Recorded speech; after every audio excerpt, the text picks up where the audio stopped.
और ग्वालियर में हुई एक कार्रवाई में नए कृषि कानून का असर दिखा है। प्रशासन ने किसानों को लाखों रुपए का चूना लगाने वाले व्यापारी का मकान नीलाम कर दिया। नीलामी से मिले पैसों से 2 किसानों को भुगतान किया गया। भीतरवार ब्लॉक के बाजना गांव का व्यापारी किसानों के 40 लाख रुपए लेकर फरार हो गया।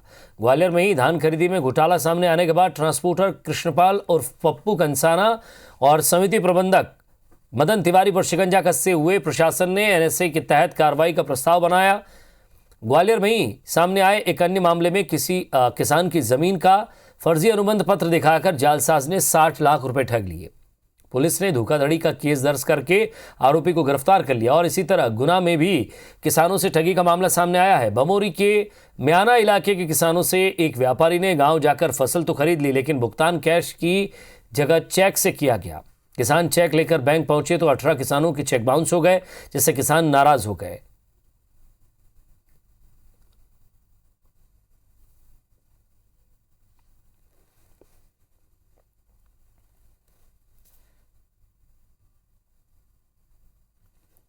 और ज्यादा बातचीत के लिए हमारे संवाददाता सुधीर दंडोतिया हमारे साथ जुड़ गए। सुधीर, कानून में बदलाव हुआ तो उसका असर मध्य प्रदेश में भी देखने को मिल रहा है।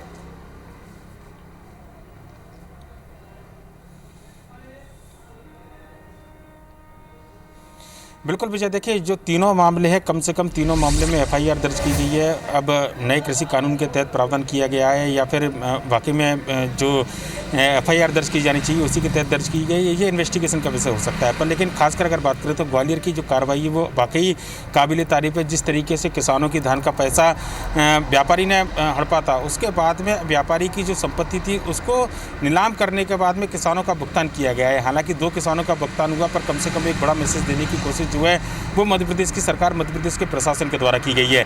और मध्य प्रदेश वो जमी है जहां पर पूरे देश में जब किसान आंदोलन चल रहा है तो कम से कम किसानों को इस बात की समझाइश देने की कोशिश लगातार प्रदेश सरकार और केंद्र की सरकार के द्वारा की जा रही है कि देश में जो कृषि कानून बनाए गए हैं वो किसानों के हित में है। लिहाजा आज की कार्रवाई को भी कृषि कानून से जोड़कर देखा जा रहा है। तीनों जगह एफआईआर दर्ज की गई है। एक जगह नीलामी की कार्रवाई की गई थी जहाँ पर किसानों के भुगतान की बात है, क्योंकि पूरे देश में अगर बात की जाए तो सबसे पहले किसानों से संवाद प्रधानमंत्री नरेंद्र मोदी ने मध्य प्रदेश से किया था।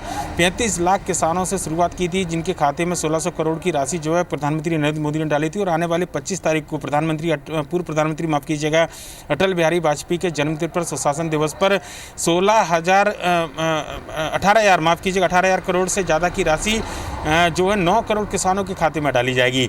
यानी कि मध्य प्रदेश लगातार इस बात की कोशिश में लगा है कि पूरे देश में ये समझाया जाए कि नई कृषि कानून जो बनाए गए हैं वो किसानों के हित में है। लिहाजा किसान कानून का विरोध करने वाले जो है वो बिल्कुल भी किसान हितैषी नहीं किए जा सकते।